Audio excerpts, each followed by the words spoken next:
Graça e paz, vamos dar mais um tempinho aí para os irmãos chegar, já são 8h12. Só mais um minuto para a gente dar início ao nosso segundo módulo da Escola de Discipulado. Sejam muito bem-vindos aí todos os irmãos. Só mais um minutinho e aí a gente dá início aí à nossa aula. Amém, minha querida? Deus abençoe, minha Maria Lopes. Seja bem-vinda, em nome de Jesus.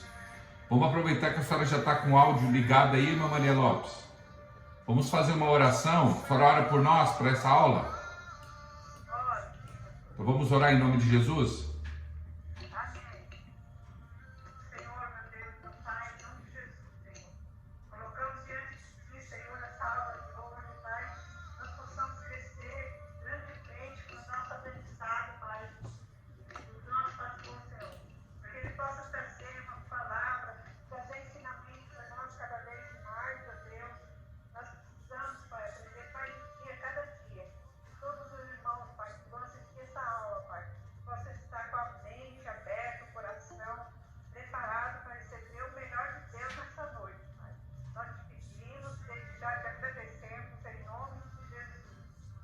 Amém. Glória a Deus. Queridos, hoje o assunto é muito abençoado. Hoje nós vamos falar sobre os primeiros 5 livros da Bíblia, chamados de Pentateuco. Então hoje vamos gastar um tempo aí, acredito que hoje e também a próxima aula, vamos gastar um tempo aí para aprender um pouco mais sobre o Pentateuco. Então vamos falar hoje, acredito que vai dar tempo de falar de 3 ou 4, os 4 primeiros livros, ou até 3 primeiros livros, de Gênesis até Levítico, ou de Gênesis até Números. Vamos ver, né? Vamos ver o tempo que a gente vai gastar, mas eu acredito que 2 aulas será suficiente para a gente aprender sobre os 5 primeiros livros da Bíblia, né? Então, vamos ter uma percepção mais apurada sobre esses 5 primeiros livros, nosso modo de enxergar esses livros e de ler esses livros será diferente a partir dessas 2 aulas, né? A partir dessas 2 aulas tenho certeza que vai ser diferenciado o nosso modo de leitura, principalmente o livro de Levíticos e o livro de Números, que lemos muito pouco, porque não temos essa percepção, né, de leitura. E na verdade todos esses livros estão conduzindo o homem à cruz, né? Na verdade esses livros é a sombra de Jesus, né? Ou seja, alguém está chegando. E aí a gente vai ver personagens que tipificam a pessoa de Jesus Cristo, né? Personagens que tipificam a pessoa de Jesus Cristo, e a gente vai ver a obra de salvação, a obra salvífica por esses 5 livros. E aí a gente vai aprender hoje por que é tão necessário a gente aprender sobre os 5 primeiros livros da Bíblia, chamados de Pentateuco. Bom, primeiro a gente precisa definir essa palavra Pentateuco, né? Essa palavra Pentateuco, ela tem origem do hebraico. Para quem não sabe, eu falei isso na primeira aula do nosso primeiro módulo de aulas introdutórias. Falei um pouco sobre o panorama bíblico. E a palavra Pentateuco, na verdade, é uma junção de 2 palavras, né? Penta, de 5, né? Penta, de 5, e teuchos, né? Teuchos, ou teuco, né? Para gente, em português, é pele de animais. Então, na verdade, são esses 5 volumes, né? Então, o significado é 5 volumes escritos em peles de animais. Por isso que é chamado de Pentateuco. E esse Pentateuco, ele é recebido pelo povo quando eles saem do Egito, né? Tem toda essa história de Moisés, né? A história das 10 pragas do Egito, da morte dos primogênitos, né? A primeira Páscoa. E nessa saída do Egito, né? Rumo à Terra Prometida, é que o Pentateuco chega, né? Chega para o povo, quando o povo está indo encaminhada à Terra Prometida, chega como um documento, né? Chega como um testemunho. E a pergunta que se segue a partir disso é no que o povo acreditava, né? No que o povo estava acreditando quando saiu do Egito, né? Por que esses 5 livros é tão importante para aquele povo que estava sendo construído, né? Construído um povo que seria a nossa referência, né? Por intermédio desse povo é que vem Jesus Cristo, por intermédio dessa nação, os judeus, é que vem Jesus Cristo, né? Como que está a mente desse povo? Então, quando a gente lê os 5 primeiros livros, a gente precisa entender como esse povo está crendo, no que esse povo crê, né? O que eles aprenderam antes desses 5 livros sendo apresentado para eles, né? Quais foram as influências que eles receberam desde o Egito até a tradição de agora, né? Esse homem, essa mulher, no que eles pensam, no que eles creem. Então a gente tem que ter essa percepção, né? A informação do que temos para comprovar, né? A forma fácil da leitura da Bíblia, né? O que essas pessoas acreditavam. Eles acreditavam, lógico, em um Deus que se chamava Iavé, que era um dos nomes possíveis de Deus, né? E eles estão ligados, mesmo eles acreditando em Deus, eles acreditavam em Iavé, o Deus que Moisés apresentou a eles, porque o povo já estava acreditando há 450 anos, eles já estavam orando por libertação. Então as pessoas já sabiam disso, nesse Deus. Mas eles também estavam ligados a outras crenças, né?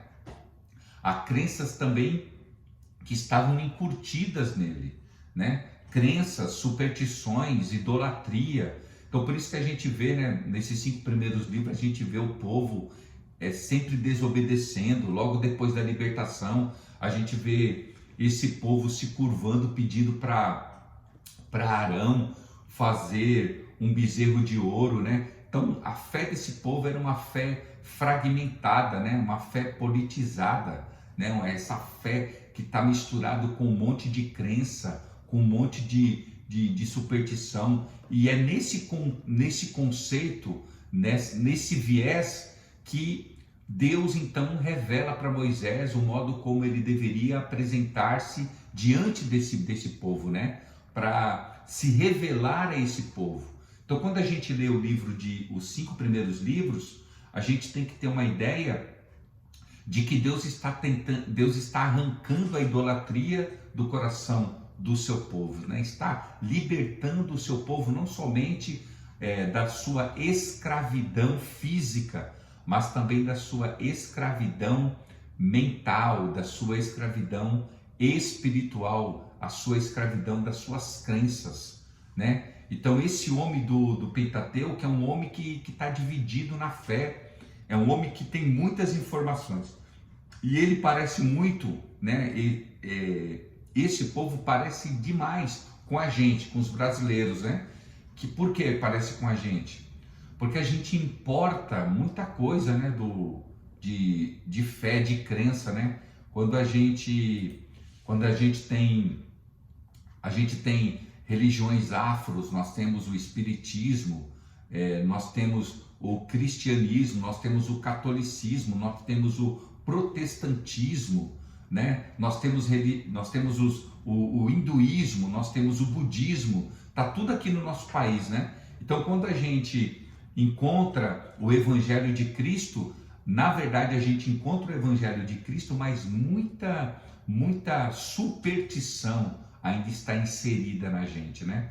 Muita superstição, muita coisa supersticiosa está ainda inserido na gente. Tem muita coisa ainda que precisa ser liberto na gente. E é nesse conceito que os 5 primeiros livros são revelados para o povo. São nesse conceito que o Pentateuco é revelado.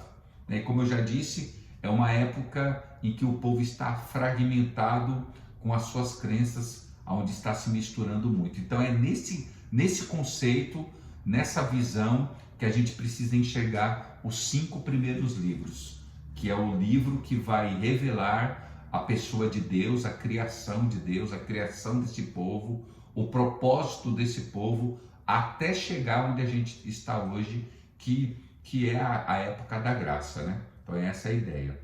E o principal, na verdade, o principal personagem dessa idolatria, a pessoa principal dessa idolatria se chama Nimrod. É por causa deste homem a gente vai ver esse nome apenas lá no capítulo 11 de Gênesis, né? Depois, se der tempo, lá na próxima aula a gente vai falar um pouco dele, de Nimrod, e é esse Nimrod que é o fundador da idolatria, é o fundador de outras religiões, né? E também o fundador do berço das religiões, que é a Babilônia. É desse Nimrod que nasce a crença também, a partir dele, da morte dele, né? Por causa da sua esposa, que nasce a crença da árvore de Natal, que é muito importante. Se você não sabe, é de um fundador, de um idólatra, de um líder idólatra, mentiroso, manipulador, que nasce a ideia da árvore de Natal, que muitos cristãos colocam dentro de casa e comemora a árvore de Natal. Então, para quem ainda não tem conhecimento sobre o significado da árvore de Natal e a sua origem, estudem sobre esse homem chamado Nimrod. É muito importante. Se der tempo, na segunda aula, que vai ser na próxima terça, eu falo um pouco sobre ele, tá bom? Esse daí que é aquele que construiu Babel, é aquele que levanta aquelas torres, é um líder cheio de potencial que vai influenciar muita gente. Amém? Essa é uma introdução mais ou menos o que é o Pentateuco.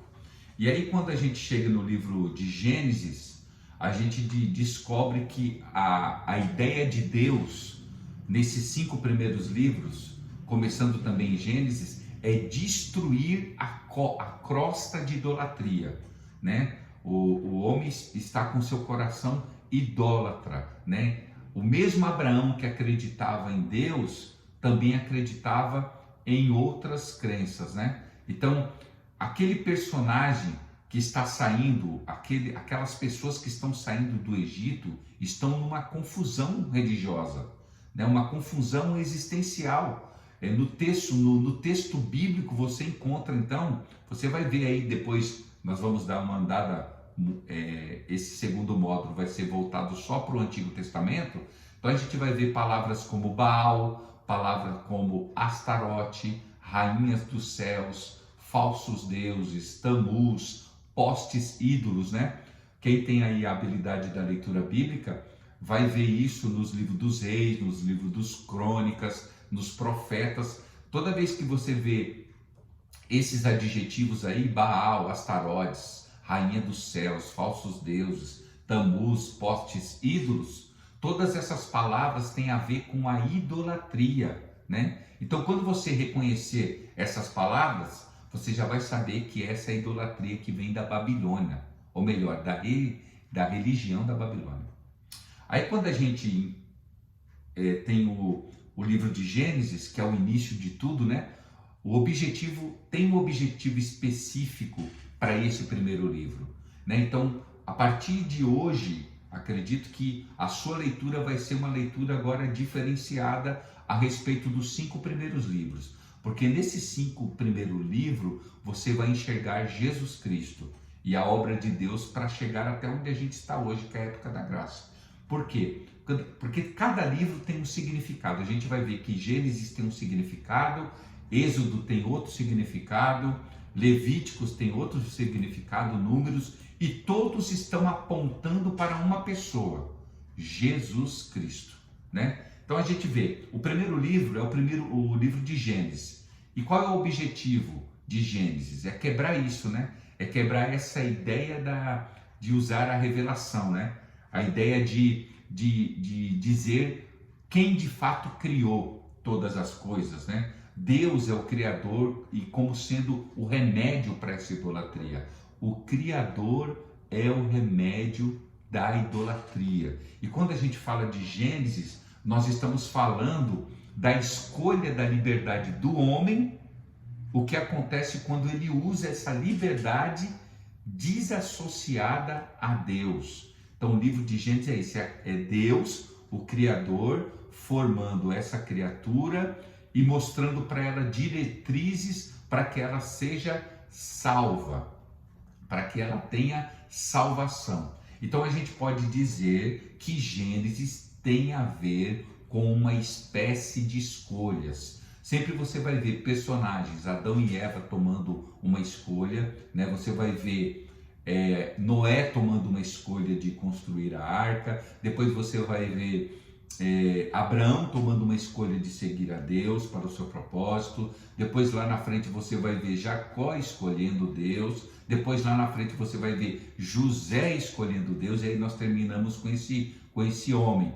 sempre escolhendo uma espécie de escolhas. Então os grandes personagens, os patriarcas e os primeiros homens tiveram que fazer uma escolha por Deus.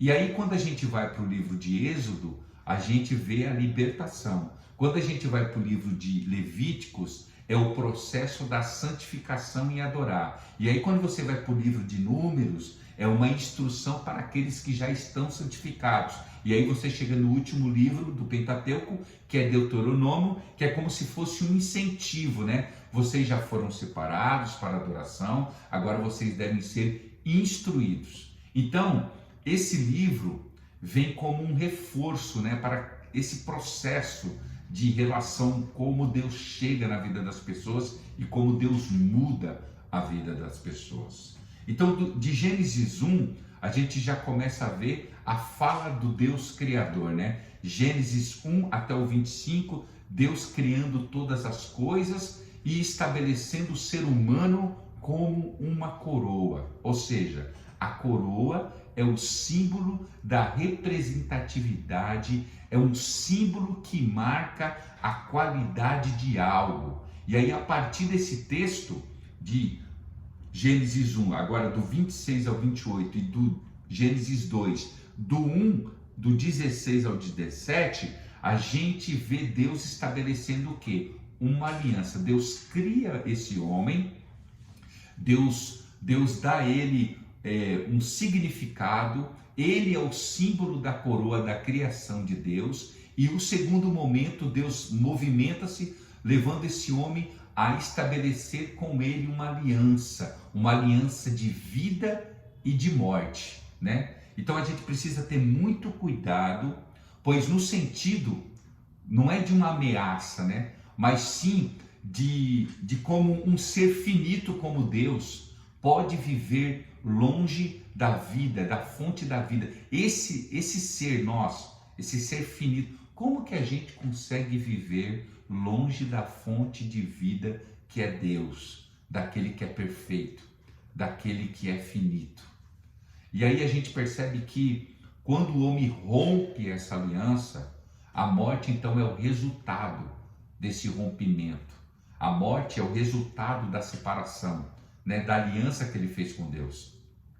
Não é apenas um ritual, não é Deus punindo um homem, não é Deus bravo com o homem. Na verdade, é a consequência de estar longe de Deus, né? Adão e Eva, eles têm uma consequência, eles escolhem, eles quebram essa aliança de estar perto de Deus, né? E tudo que te afasta de Deus, com certeza te levará à morte. Então é muito importante a gente ver agora, a partir do capítulo 3, do versículo 1 ao versículo 7, que Deus faz essa aliança com esse ser humano e estabelece agora regras, né? É Deus estendendo a sua destra para esse homem, estendendo o seu espaço de comunhão a esse homem e observando que esse ser humano não consegue, né, cumprir a sua aliança. O ser humano rompe com Deus. Não é Deus que rompe com o ser humano, né? Não é Deus que está rompendo com o ser humano. É o ser humano que rompe com Deus, né? Vemos então essa quebra. Não, já que esse ser humano não consegue, então, segurar a sua parte, quais serão então as consequências disso? Então a gente observa aqui no capítulo 3, a queda do ser humano é a separação relacional entre Deus e o homem. A morte, ela precisa ser entendida como um pecado, basicamente como uma separação, como um grito do homem.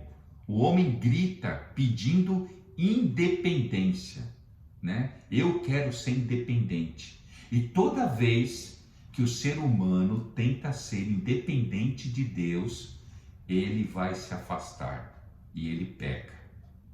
Entenda que o pecado é uma crise de liberdade do homem. E quando nós entendemos que essa liberdade de independência, eu escolho ser livre de Deus, né? A gente tem vários textos falando sobre isso, mas eu escolho ser livre de Deus. Então começa a se construir essa liberdade. A construção dessa liberdade tem a ver com o nosso ego, tem a ver com a nossa vaidade. E aí o ego e a vaidade com certeza vai dar lugar ao quê? À morte, vai dar lugar à separação, vai dar lugar ao pecado. Então a gente vê Deus então expulsando o ser humano do jardim, né? E aí se cria dois povos distintos, né? Um que é descendente de Caim, e a gente vê isso em Gênesis 4, do versículo 8 ao 14, marcado pelo pecado, pela busca da separação, como lá visto em Babel, né? Que é o Nimrod. E o outro povo é o povo descendente de Sete, que são chamados do Filho de Deus. Aí o eixo que nós temos nesse livro de Gênesis é basicamente assim. Primeiro, Deus cria todas as coisas. E em seguida o homem cai, pois ele não aceita o quê? Ser submisso. O homem não aceita a submissão. Conforme as palavras do pastor Ed René, olha como que a mente humana, olha como que o homem tem uma mente destrutiva para ele mesmo. O homem, por intermédio da serpente, ele começa a questionar como se Deus estivesse sonegando vida para ele. A ideia da serpente é dizendo para o homem assim, quando a serpente diz para Eva, olha, não é bem isso, hein? Deus está sonegando alguma coisa para você, Deus está escondendo a verdade de vocês. Deus está escondendo o melhor para vocês. Deus está escondendo o melhor da felicidade. Deus está escondendo um lugar no céu para você. E aí o homem cheio de dúvida, né, ele começa então a questionar. O que Deus está me dando? E aí logo vem o que? A necessidade de procurar nas suas próprias forças, né, com a sua própria inteligência, uma felicidade que Deus não pode dar. É isso que acontece.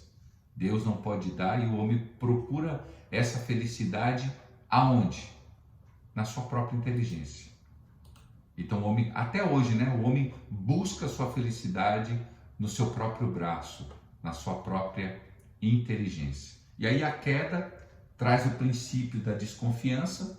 O homem então desconfia de Deus como sendo aquele que não pode dar prazer para ele e não pode dar felicidade. E por duvidar então da vontade de Deus, o homem cai. Esse é o princípio que está presente em Adão até hoje.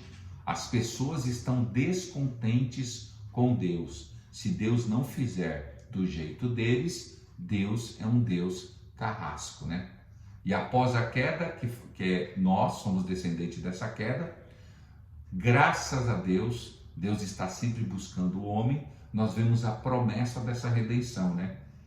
Tudo então é criado a partir daí, a partir do capítulo 3, do capítulo 1 ao capítulo 2, nós vemos Deus criando, nós vemos Deus se relacionando com a gente, Deus nos dando tudo que a gente precisa, mas aí o diabo nos engana. E do capítulo 3 até o final de Malaquias, nós vemos Deus preparando o plano da redenção para o homem em Jesus Cristo, né? O plano do resgate. Pois Deus, ele não quer criar coisas apenas por simples prazer. Deus não quer criar coisas para ficarem perdidas. Deus não nos criou para estarmos perdidos, mas para estarmos junto com Ele. E é no meio de tudo isso que acontece o que não sabemos explicar muito bem à vez, o que está na Bíblia, né? O que esse livro nos revela. Por isso que precisamos buscar não somente com a nossa consciência, com a nossa inteligência, com a nossa sabedoria humana. Precisamos sim da revelação do Espírito Santo de Deus para compreender a vontade de Deus. Por isso a Bíblia deve ser lida, movida pelo Espírito Santo. E na medida que esse homem desconfia de Deus, ele se afasta, ele vai para o abismo. E aí ele não compreende o plano de Deus. Amém, amados? Beleza aí? Até agora tranquilo? Então vamos lá. Vamos lembrar que Gênesis, ele é recebido na saída do Egito, né? O povo saiu do Egito, Deus revela para Moisés o que deve ser escrito, né? O povo está enfrentando um deserto, enquanto isso o Pentateuco está sendo escrito. Os 5 primeiros livros estão sendo escritos, né? Nós vemos que existe um Deus criador de todas as coisas, que ele é pessoal e que a gente às vezes não entende, mas na verdade Deus está construindo um relacionamento íntimo com o seu povo. É muito importante que você não perca de vista que esse grupo de livros, os 5 livros, ele foi escrito para combater a idolatria que estava gravada no coração daquele ser humano, né? O ser humano, ele acreditava em Deus, mas mesmo nesse tempo em que ele acreditava em Deus, ele era também influenciado pelos costumes e pelas crenças dos povos vizinhos, né?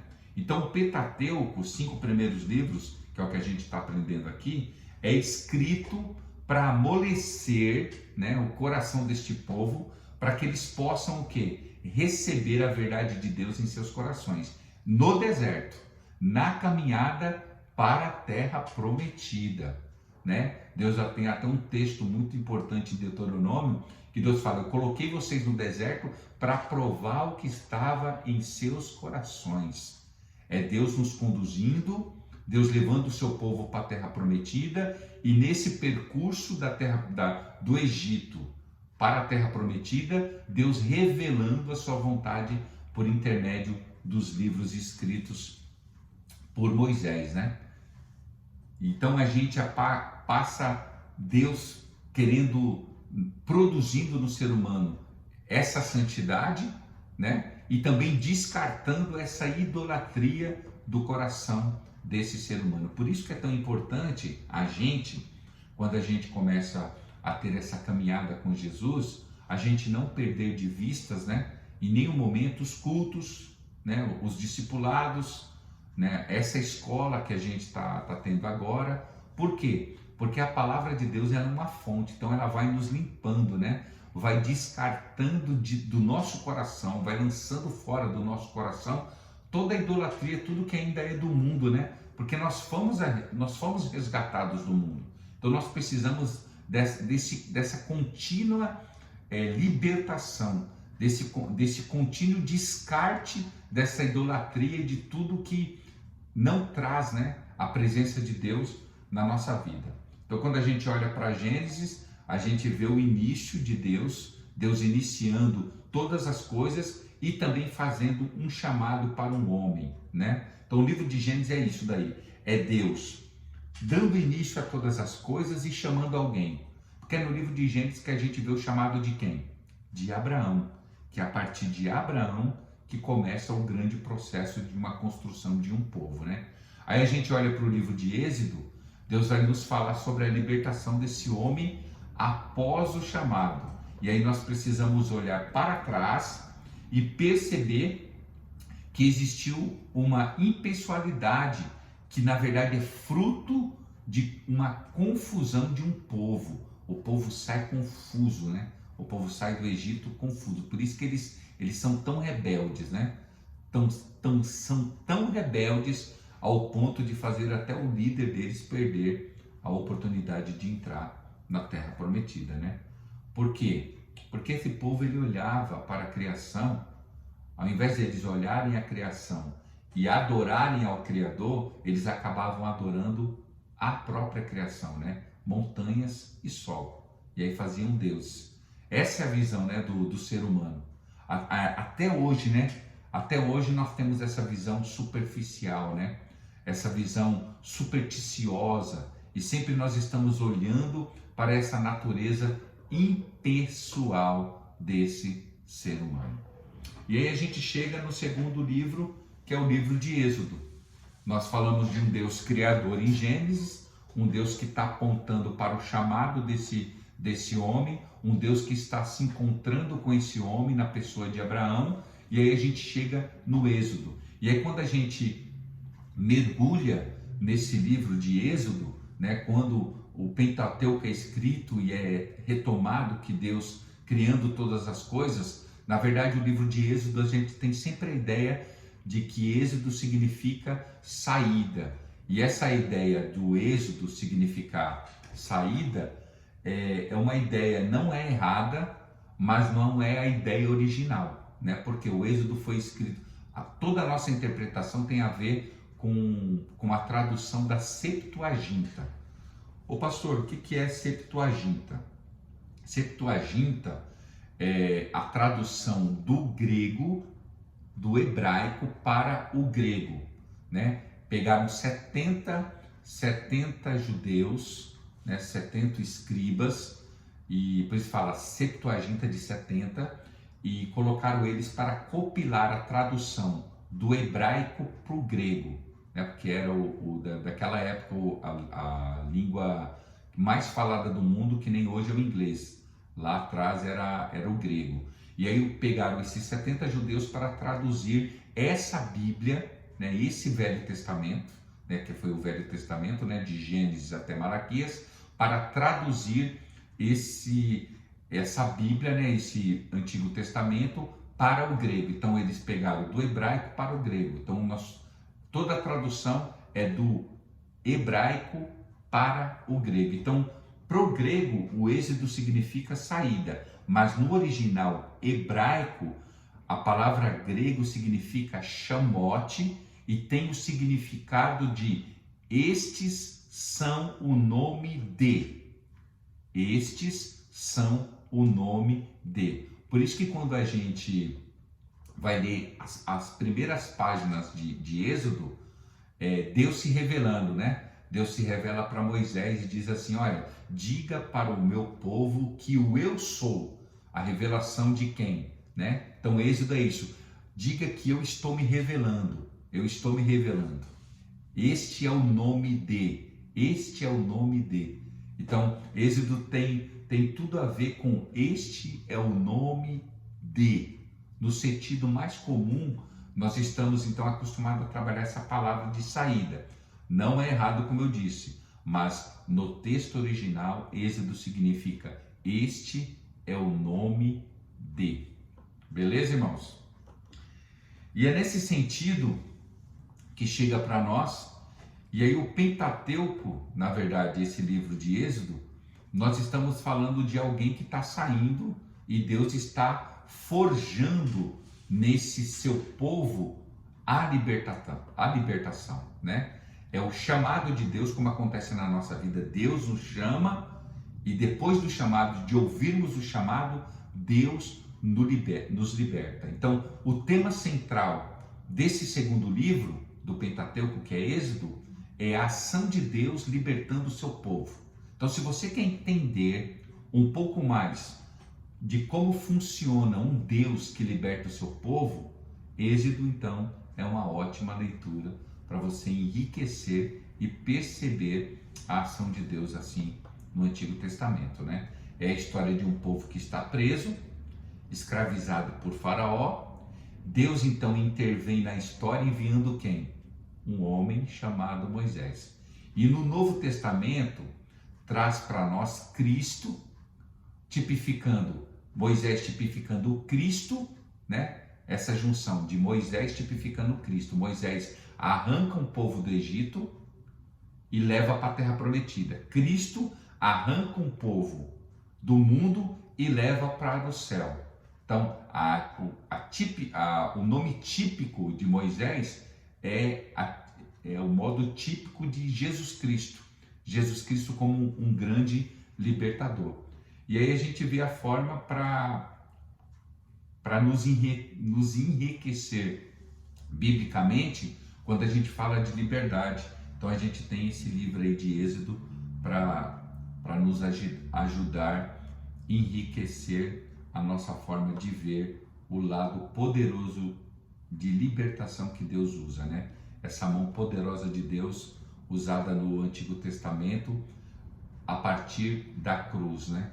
Deus se mostrando poderoso, assim como Cristo é poderoso na cruz. E aí quando você ajunta isso, você vai conseguir então aprofundar, né, todo esse conceito bíblico sobre o que significa Deus libertando o seu povo no Antigo Testamento a partir da cruz. Amém, amados?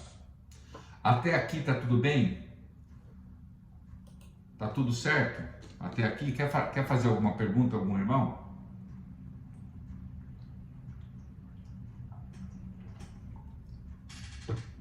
Alguém? Tudo certo, irmão? Vocês estão compreendendo todas as coisas? Enquanto isso eu vou colocando aqui a presença de vocês. Há mais alguém aí que quer fazer algum comentário? Vocês enxergam dessa forma? Vocês já enxergavam dessa forma? Esse livro, o livro de Gênesis e de Êxodo, desse jeito?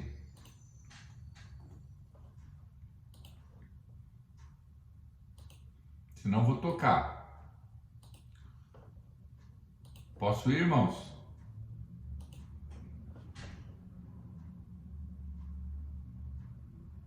Isso, a Janaína está perguntando. Esses 5 livros estão escritos por Moisés através de Deus. É isso mesmo. É isso aí, Jana. O autor desses 5 livros é Moisés. Amém, Prícia. Deus abençoe. Amém. Então vamos lá. Vamos voltar lá. Então vamos lá para Levíticos agora. Então quando a gente enxerga Êxodo, toda vez que você lê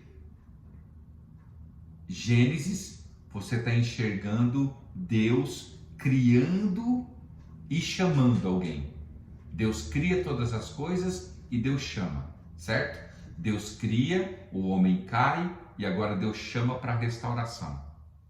Quando você olha para Êxodo, você vê Deus chamando esse homem pelo nome. Deus chama esse homem pelo nome, né? Por isso que Deus fala, vai no meu nome, chama esse homem pelo nome e o liberta. Então, Gênesis, o chamado, Êxodo, a libertação.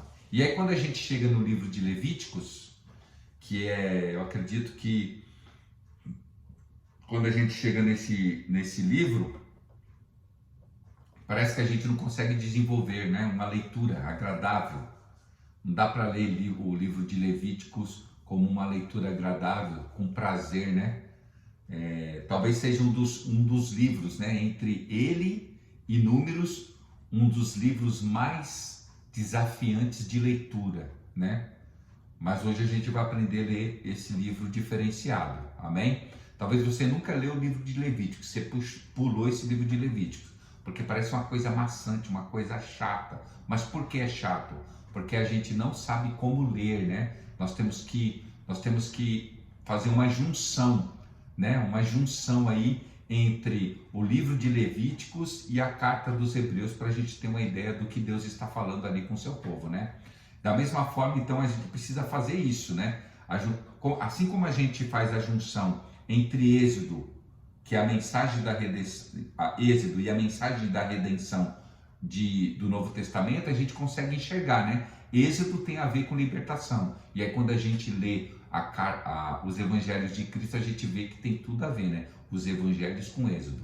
Quando a gente chega em Levíticos, a gente Deus falando sobre santificação, santificação, santificação, santificação, né? E para que isso faça sentido para a gente nesse contexto cristão, a gente precisa então fazer essa justa posição, né? Entre Levíticos e Hebreus. Então, quando você lê Levíticos, faça isso essa semana. Leia o livro de Levíticos, lendo junto as cartas dos Hebreus, porque aí vai ficar mais fácil para você. Porque se você só ler Levíticos, você vai se tornar, muito conceito judaico, né? Não é para a nossa época, e não é mesmo o conceito. Mas se você conseguir ler Levíticos com Hebreus, você vai entender então a temática da santificação. Você vai entender que é um livro que fala sobre santificação. E se tem um assunto que às vezes a igreja se perde, é esse, né? Santificação. A gente deixou uma aula, que foi a última, voltado só para isso, né? Sobre santificação. Por quê? Porque começa a falar daquilo que não se deve falar, né?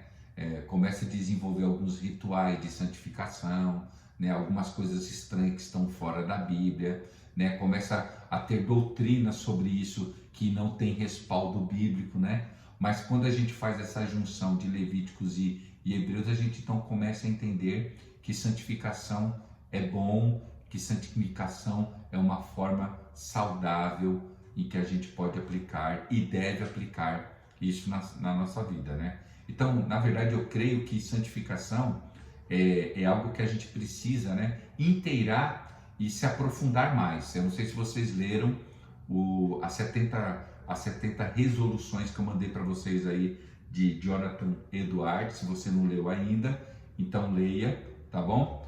Mas eu quero que você leia e tenha essa percepção, né? Essa percepção. Eu quero então que vocês sejam desafiados a ler esse livro de Levíticos pensando em santificação a partir do Espírito Santo e a partir de Jesus Cristo. Se vocês terem essa ideia, eu tenho certeza que você vai começar a ler esse livro totalmente diferente. Se o assunto, na verdade, é santificação, então nós precisamos entender que o livro de Levíticos é um chamado de Deus para que o povo esteja vivendo em santificação. E é lógico, é claro que Deus está chamando o povo para uma vida de santidade, principalmente agora, nos tempos que estamos vivendo, principalmente agora, no século 21, Então a gente precisa entender que precisamos sim nos santificar. E aí tem uma coisa muito interessante, que no livro de Levíticos, no seu original de Levíticos no hebraico significa ele chamou. De novo, ele chamou. Ele chamou. Essa é a expressão do significado em hebraico de Levíticos. Então tem essa palavra e. Então eu gostaria de refletir com você sobre isso. Imagina que você está lendo o livro, você abre as primeiras páginas aí desse livro e você começa a ler, e a primeira palavra que está escrito é a palavra e. O que é essa palavra, o que isso na verdade significa para você? O que você consegue entender se esse livro começa com essa expressão ou com essa referência e?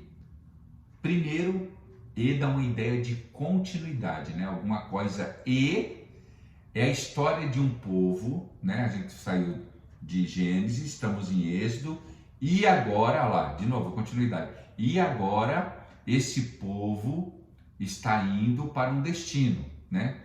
É a história contada de um povo que está indo para um destino. E Deus chamando esse povo que foi liberto viver em santidade. Eles experimentaram libertação e depois da libertação, automaticamente encontra-se a santificação. Então existe uma sequência bíblica, né? Que muitas vezes nós quebramos no tempo de hoje. Quando a gente faz esse paralelo entre Êxodo e Levíticos, nós precisamos entender que primeiro vem a libertação e depois vem a santificação. É impossível a gente viver na santificação sem ter experimentado a libertação. E quando a gente entende isso, a gente não empurra nada na goela das pessoas, né? A gente não empurra nada para ninguém, a gente não cobra santificação de ninguém, porque a gente não pode cobrar santificação de pessoas que não foram libertas. Isso vai ao contrário de toda percepção a partir do Evangelho de Cristo. Só pode cobrar santificação de alguém, se é que se deve cobrar santificação, ou perceber alguma coisa em santificação na vida de alguém, se essa pessoa foi liberta de alguma coisa, né? Eu estava conversando hoje com uma pessoa e a gente estava conversando sobre um assunto e não tem como você incutir na vida de uma pessoa, não é tradições, mas estilo de vida cristão na vida da outra. Se a pessoa não foi liberta, ela não vai orar. Se a pessoa não foi liberta, ela não vai sentir vontade de se santificar diante de Deus. Então não tem como você cobrar de alguém que não foi liberta ainda, né? Quando a gente pensa nesse eixo aí de Antigo Testamento, de Pentateuco, nós vemos que Deus está escolhendo, então Deus precisa primeiro escolher alguém, Deus precisa chamar alguém. Hoje a gente está vendo muita gente que não foi chamado na igreja, né? Pessoas que estão gostando da igreja, mas ainda não foram encontrados, né? Não foram encontrados por Deus ainda, não foram encontrados.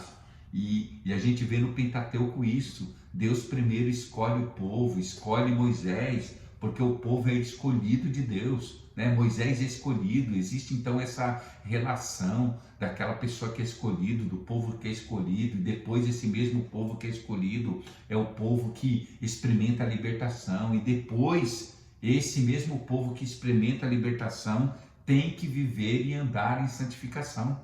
É uma história que não pode ser quebrada, não pode ser quebrada pela gente. Toda vez que a gente quebra isso, nós trazemos prejuízos para a nossa vida espiritual e trazemos também prejuízos para a igreja, né? A gente quer cobrar alguma coisa das pessoas. Então isso não é cristão, isso não é evangelho, cobrança de santificação das pessoas, né? Nós somos escolhidos, nós somos libertos e santificados. Não tem como a gente inverter essa ordem, né? Quando nós chegamos no livro de Levíticos, o que a gente conclui? Que só vai fazer sentido a santificação para quem já experimentou o impacto do chamado de Deus e da libertação. Não faz sentido eu me santificar. Isso vai ser dogma, né? Isso vai ser religiosidade, né? E religiosidade não é santificação, não é santificação. Então a gente precisa ter essa percepção, né? A gente precisa lembrar de que só vai fazer sentido a santificação à luz do Evangelho de Cristo, né? Alguém lembra daquela passagem quando entra dois homens no templo e aí um é fariseu e o outro é publicano? Aí você lembra da oração que o fariseu faz? Eu jejuo 2 vezes, eu dou o meu dízimo, eu faço isso, eu faço aquilo, e não sou como esse publicano. E aí o publicano diz: Senhor, tem misericórdia de mim, eu não sou nem digno de falar com o Senhor, né? Qual a oração que foi ouvida? Então, quem se santifica não mostra que é santificado. Quem se santifica não diz que está jejuando, quem se santifica não diz que está orando, que está fazendo isso, que está fazendo aquilo, né? A santificação, ela é minha. A santificação, ela é pessoal, ninguém precisa saber disso. é um movimento de Deus na minha vida, né? Então, quem tem uma vida santa, uma vida piedosa, ele não sai mostrando, assim como Jesus disse, olha, você dá com a direita, a esquerda não precisa ver. Se você estiver jejuando, não deixe que as pessoas percebam que você está jejuando. Lava o seu rosto, fique feliz. Não deixa percebível que você está jejuando. Então isso é se santificar, né? Isso é viver uma vida de santificação, né? Então a gente vê isso. Então a gente lê o livro de Levíticos nessa percepção. E aí você vai lá para Hebreus.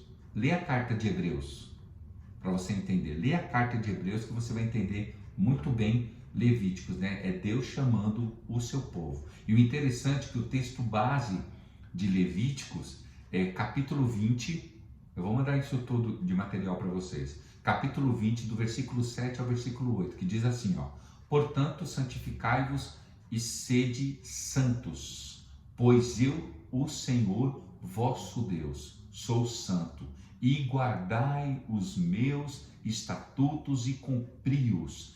Eu sou o Senhor que vos santifica. Entender esse texto é fundamental para entender a essência dessa mensagem. Por mais que a gente saiba que a lei, né, as leis que foram dadas lá no Pentateuco, é referência para esse processo de santidade, o próprio livro de Levíticos está dizendo, está nos convidando a viver uma vida de santidade, mas também ao mesmo tempo que existe esse convite de vivermos uma vida de santidade, o próprio Deus está dizendo que quem santifica-nos é Ele. Quem nos leva a esse mover de santificação é Ele. Não sei se vocês estão lembrados, tem uma passagem muito interessante que os discípulos veem Jesus orando e ele diz assim, puxa vida, um dos discípulos fala assim, Senhor, puxa, a gente viu o Senhor orando assim, ajuda a gente a orar assim também, a gente quer orar desse jeito, né? E eu vou confessar para vocês, eu vejo algumas pessoas, né, tirando períodos longos aí de 3, 4, 5 dias, né, 6 dias, uma semana de jejum, né, pessoas que ficam 3, que nem Jonathan Edwards, né, a gente viu, né, na aula passada, levantava às 5 horas da manhã, das 5 horas da manhã até às 7 horas da manhã, a gente via esse homem orando, gastando esse tempo de oração, depois ele começava a leitura bíblica, e aí a gente vê Moody, né? Perguntaram para Moody, quanto tempo você ora? Ele falou assim, olha, eu nunca fiquei 1 hora orando, né? Ele diz assim, eu nunca fiquei 1 hora de joelhos orando, mas eu também nunca fiquei 10 minutos sem falar com Deus. 10 minutos sem falar com Deus. Ou seja, ele não ficava 1 hora de joelhos orando que nem o Jonathan Edwards, mas ele também nunca ficava 10 minutos sem falar com Deus. Então, um camarada que estava em constante oração. Então, eu peço isso para Deus, porque eu sei que esse processo de santificação, de oração, de jejum, né? Esse processo tem que ser movido por Deus. É tão gostoso quando Deus move a gente para um jejum, né? Um jejum de 2 dias, de 3 dias, de 5 dias, fazendo propósito. O próprio Deus nos move, né, para fazer um propósito de 40 dias. Senhor, eu quero fazer, me ajuda a fazer 40. O próprio Deus move você, olha, eu vou te ajudar, como Jesus, né? E o Espírito conduziu Jesus ao deserto, né? O próprio Espírito conduziu Jesus ao deserto e ele jejuou durante 40 dias, né? Isso é fantástico, quando a gente tem essa sensibilidade de ir numa loja, gostar de uma roupa e o Espírito mover a gente e falar assim, essa roupa não é adequada para você, isso não é adequado para você, isso não cabe para você. Não é lindo isso? Você usa aquela roupa, isso é fantástico, e o Espírito Santo te move, não, isso não cabe mais para você, esse tipo de roupa, né? Não cabe mais para você andar com esse tipo de pessoa, não cabe mais a você a ter, ver esse tipo mais de filme. O próprio Espírito Santo movendo em você, ele te santificando, né? Não cabe mais a você ter esse tipo de leitura. Então é o Espírito Santo movendo, a santificação vem por aí, a sua postura, as suas escolhas, isso é fantástico.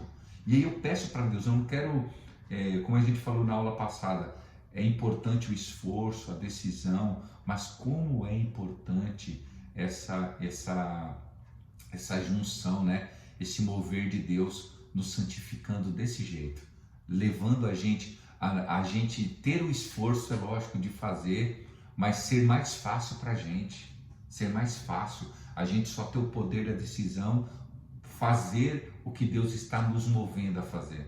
É esse tipo de santificação que eu estou dizendo, né? Então, quando a gente vê Deus falando sobre isso em Levíticos, a gente vê Deus movendo, né, esses homens, né? Por isso que a gente precisa fazer essa relação, né, do livro de Hebreus, para que a gente possa entender essa referência, né, do que realmente traz a vida de santidade aí desse discípulo. Isso também significa que a gente precisa ter essa vida contínua, né? Porque não é, o livro de Levíticos diz isso, né? Né? Eu sou chamado, sou liberto e me santifico, né? Essa libertação ela é contínua na nossa vida. Quantas coisas a gente precisa se libertar? Seja sincero. Às vezes você não briga com você. Eu vou falar por mim. Tem coisas que eu faço que eu fico decepcionado comigo. Eu fico chateado comigo. Eu falo, puxa vida, eu pensei que eu já estava tratado nessa área. Eu pensei que eu já estava liberto nessa área. Puxa vida, Deus, me ajuda. Eu não quero ser pego nisso, né? Como foi falado no domingo aqui na nossa igreja, dos pecados de estimação, né? Aqueles pecados repetidos que a gente não consegue se libertar. E aí bate em mim a tristeza, porque a gente não quer viver errando, caindo nas mesmas armadilhas, né? A gente não quer cair nos mesmos erros, cometer as mesmas falhas, né? Eu vejo assim, esse incômodo já é uma ação do Espírito. Isso é muito importante, né? Quando você se sente incomodado, quando aquilo te incomoda, quando ninguém precisa falar para você, puxa, você precisa fazer isso. Aí a gente fica nervoso, né? Não sei se acontece só comigo. Quando você não é confrontado em alguma área que você está fazendo e alguém tem que falar para você, né? Você precisa fazer isso. Você fala, por que eu preciso fazer isso? Por que eu tenho que fazer isso? E aí você não percebe, né? Mas quando você mesmo cai em si, isso é sensacional. Quando você fala, puxa vida, que mancada que eu dei. Puxa vida, eu caí de novo, eu falei de novo isso, eu fiz isso de novo, eu olhei de novo isso, né? Então eu vejo que já é esse processo de santificação de Deus agindo em nós. Isso é muito importante, né? Isso é fantástico, essa percepção da nossa vida. E aí quando a gente chega a esse nível, é o nível que Deus quer, né? Da maturidade, né? Nós precisamos amadurecer nesse caminhar com Jesus. E o livro de Levíticos é isso, né? O povo que foi chamado, o povo que foi liberto, e agora Deus, né, dando uma diretriz para ele, olha, vocês precisam se santificar, vocês precisam se separar, né? Vocês precisam ser separados desse mundo. O mundo precisa ver que vocês são sal, né? O mundo precisa ver que vocês são luz, né? Aquele que te liberta é aquele que te santifica, né? É uma obra de Deus. O mesmo que te libertou é o mesmo que vai te trazer santificação. É uma continuação dessa história maravilhosa de Deus na sua vida, né? A libertação é o primeiro ato, né? A santificação, então, passa a ser, então, o segundo ato.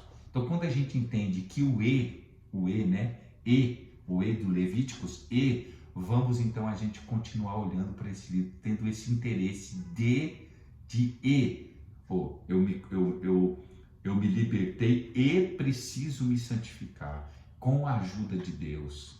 Por isso que é tão importante, a santificação começa com uma oração, né? Você fala assim, Senhor, eu não consigo, mas puxa vida, Senhor, me ajuda, né? Então a gente precisa compreender isso, precisa entender que Deus está em movimento, Deus está em movimento na gente. Eu sinto isso, Deus em movimento com a gente, Deus em movimento aqui com a comunidade, Deus em movimentos lá na Assembleia, com gente da Assembleia de Deus, gente da Batista, gente da Presbiteriana, gente lá da Universal, gente da Mundial, né? Deus em movimento com essas pessoas, né? Gente, Deus em movimento e escolhendo essas pessoas, libertando essas pessoas, santificando essas pessoas para um propósito, né? Para um propósito. Então a gente vê Gênesis, Deus nos dando um remédio enquanto o homem está em ruínas. Quando a gente vai para Êxodo, Deus é a resposta para esse homem. Quando a gente chega em Levíticos, nós vemos que Deus provém para esse homem a necessidade de se santificar. Quando a gente olha para Gênesis, nós vamos ver a semente da mulher, né? Quando a gente olha para Êxodo, nós vamos ver esse sangue, né? O sangue, lembra do sangue? O sangue do cordeiro passado nas portas, né? E aí, quando a gente olha para Levítico, nós vemos agora o sacerdote, o altar de sacrifício. É nessa hora que Deus se revela, né? Se revela em se levantar sacerdotes. Nós somos sacerdotes de Deus. Nós somos uma nação eleita, eu e você somos sacerdotes do Altíssimo. Não existe um sacerdote. O sumo sacerdote é Jesus. Você vai ver isso muito em Hebreus. Mas nós somos sacerdotes. Nós podemos entrar diante de Deus. Nós somos os levitas, né? O livro de Levítico é destinado aos levitas, né? Aqueles que foram separados por Deus para o serviço de Deus. Eu e você, nós somos os levitas de Deus, né? Tem uma ideia aí de levita, é aquele que canta. Não tem nada a ver. Não tem nada a ver. Levita é todo mundo que recebe Cristo é um levita, é um sacerdote, porque é da tribo de Levi que vinham os sacerdotes a serviço de Deus. Então todo mundo é levita, não é só quem canta, né? O levita, o pastor é um levita, o obreiro é um levita, o membro da igreja que foi salvo por intermédio de Jesus Cristo é um levita, faz parte de um sacerdócio de Jesus Cristo, né? Então a gente vê essa junção maravilhosa, né, desse livro. Aí dá gosto de ler Levíticos por causa disso, tendo essa percepção de santificação. Então agora que a gente é salvo, então existe então isso é muito interessante, porque Levítico vai nos levar a entender o que é um culto a Deus, né? Porque o povo que é chamado não sabe o que é cultuar. Eles cultuavam para todos os deuses, para todos, chegar ao ponto de Abraão oferecer o seu próprio filho, né? Deus pede, porque entra na cultura dele, ele fala assim: puxa vida, é esse camarada que eu quero mesmo, porque ele já tinha vindo de uma cultura de que as pessoas sacrificavam seus próprios filhos.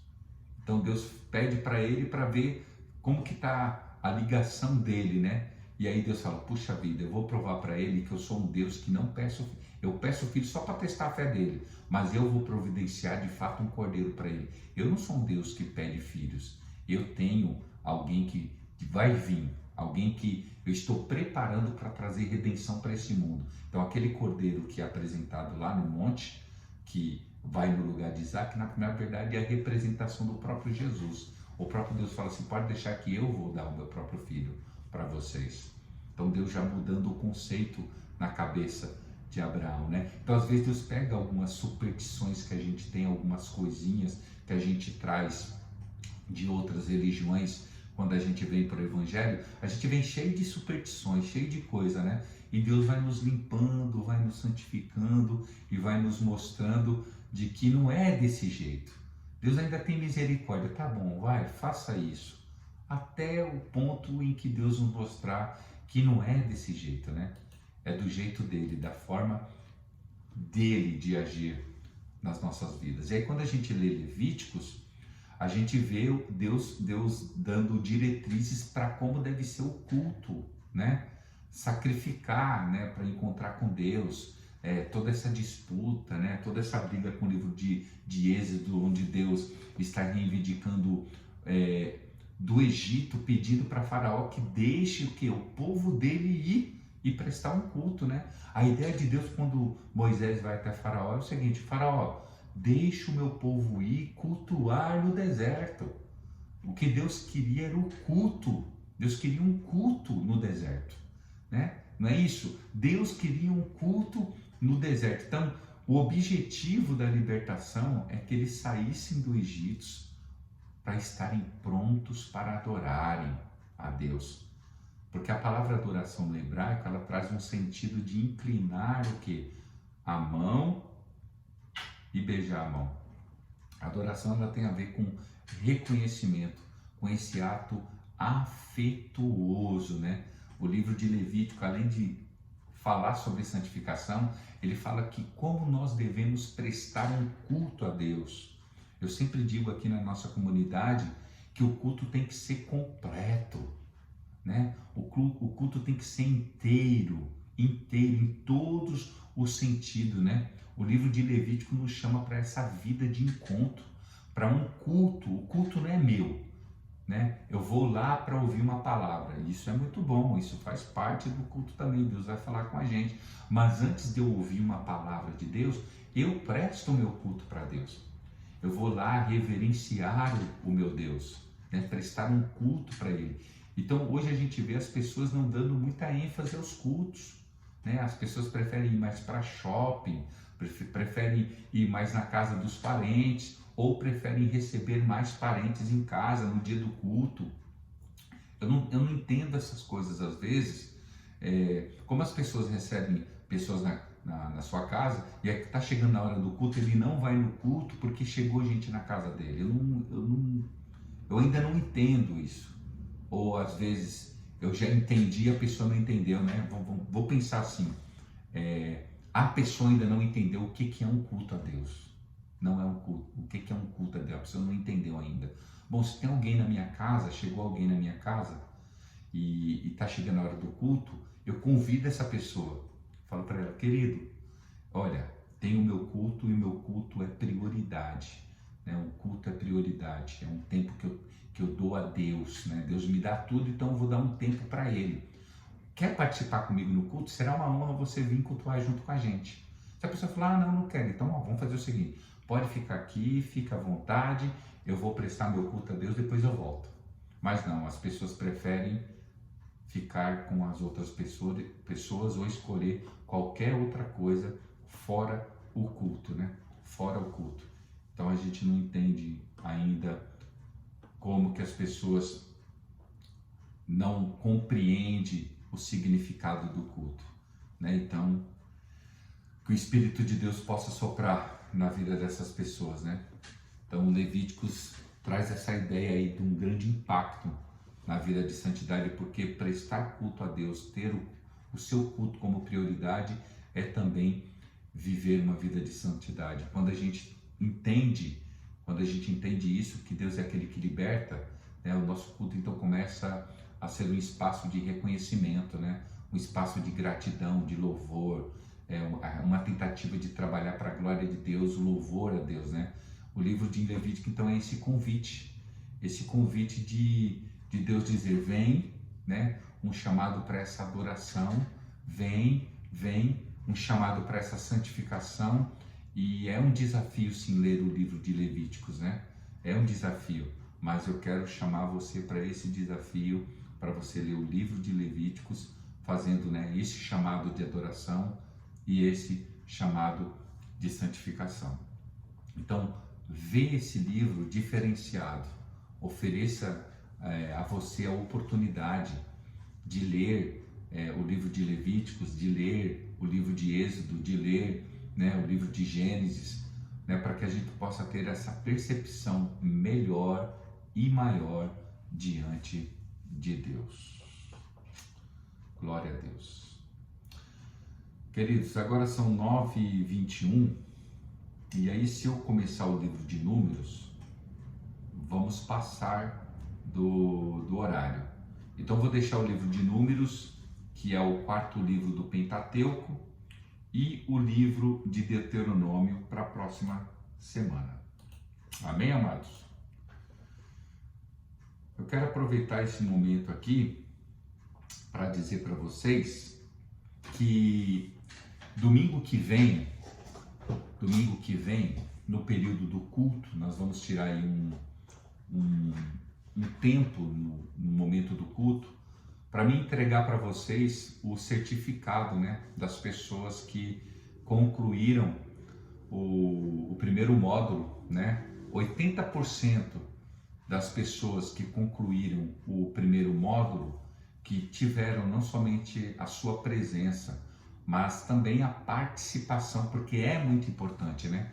A participação faz muito sentido você também não somente ficar presente, porque a gente pode fazer assim.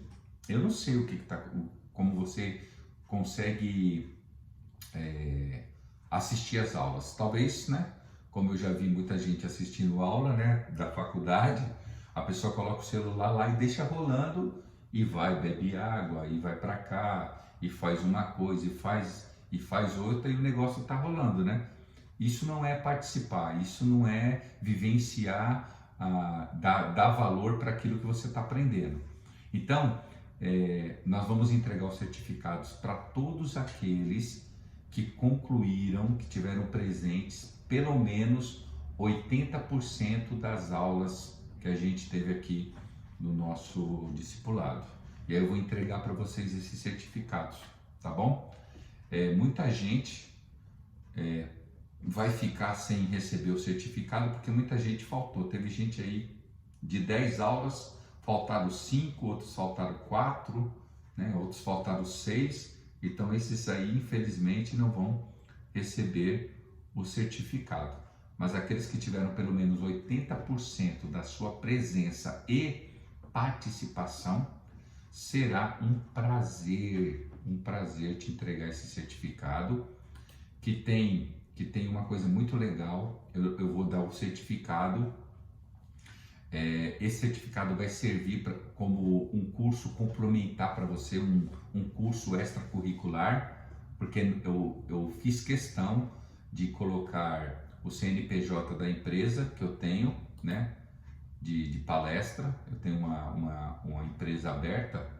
Então, quando você tem uma empresa aberta com CNPJ, todo o certificado, na verdade, serve como um curso extracurricular, né? Então, esse curso aí vai para você 20 horas de carga horária, e você pode apresentar aí em algum concurso. Estava falando com meu irmão que se formou em Direito, e ele falando, né?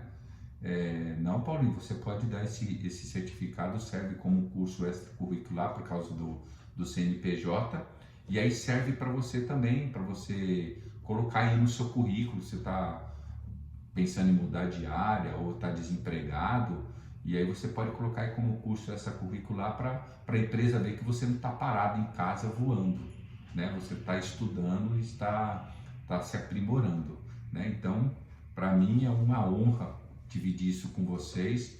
Eu fiz questão de não coloquei, lógico, o símbolo da igreja lá em cima, mas coloquei o meu logotipo da minha empresa, que é o Moody Avance, o método Moody. E aí eu vou fazer questão de dividir isso com vocês, porque eu sei que isso acrescenta muito, né, no nosso currículo. Amém, queridos? Então é isso. Obrigado por vocês participarem dessa aula. Temos ainda alguns minutos, temos ainda 5 minutos. Se você quiser fazer alguma pergunta, em nome de Jesus, faça a sua pergunta, meu querido, em nome de Jesus. Alguma dúvida? O pessoal fala, o senhor explica certinho. Não, mas eu gosto que vocês façam pergunta. Será que toda a explicação é tão explicada assim que ninguém fica com dúvida? Tem certeza? Aproveitar esses 5 minutos. Amém, Jana. Você é uma bênção. Você não vale, Jana. Você é uma bênção de Deus. Deixa eu falar uma coisa para vocês. Eu quero falar com vocês na próxima aula sobre Nimrod, mas se você quiser pesquisar, para não ficar só nas palavras do pastor Paulo, pesquisa sobre esse homem aí, Nimrod, pesquisa sobre ele. Se der tempo, né, porque tem tudo a ver com o Pentateuco, né, tem tudo a ver, que é onde nasce a Babilônia, que é o centro de todas as religiões, né? Pesquisa sobre esse homem, nos 5 primeiros, se eu não me engano, acho que a irmã Beth, até Ivanice, né? A Ivanice estava no nosso início aí da nossa igreja, a irmã Ivanice.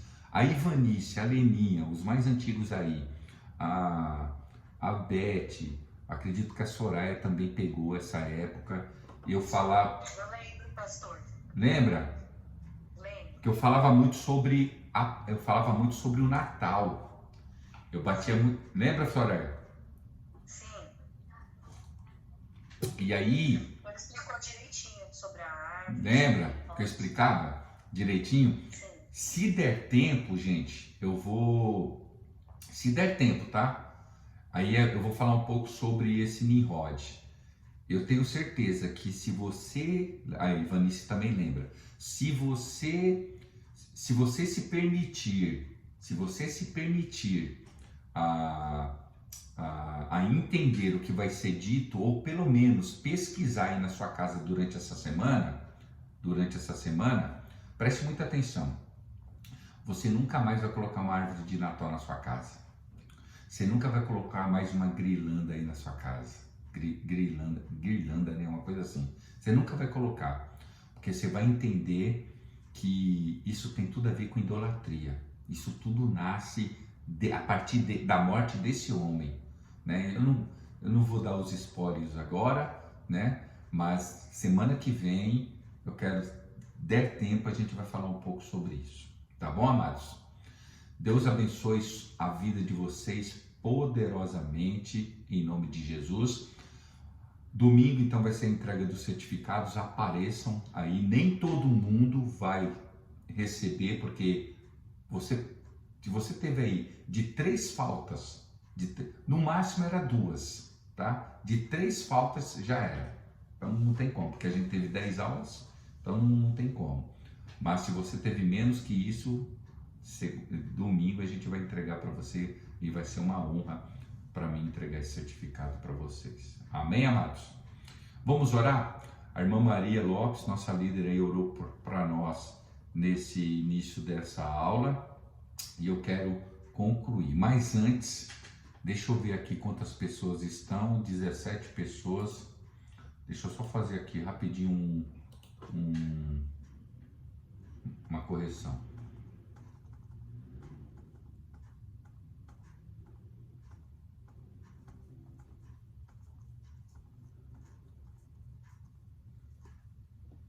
Deixa eu ver aqui, peraí, só um minutinho, gente. Senão eu vou acabar sendo injusto com vocês. Eu não quero ser injusto com ninguém.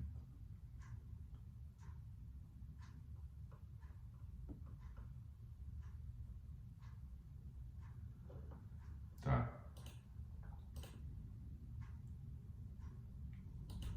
Certinho.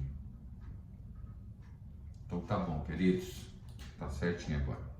Vamos orar em nome de Jesus, para que o Espírito Santo possa trazer ainda mais luz sobre aquilo que a gente aprendeu nessa noite, em nome de Jesus.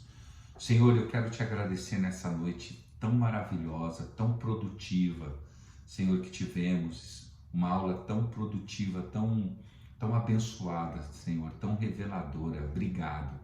Obrigado pela pessoa de Jesus Cristo. Obrigado pela pessoa do Espírito Santo.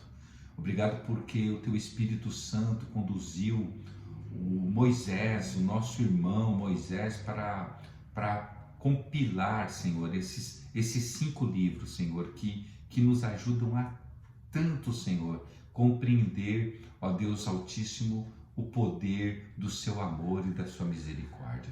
Ó Deus, que o teu Espírito possa trazer ainda mais revelação e fome no coração dos seus filhos a respeito da tua palavra.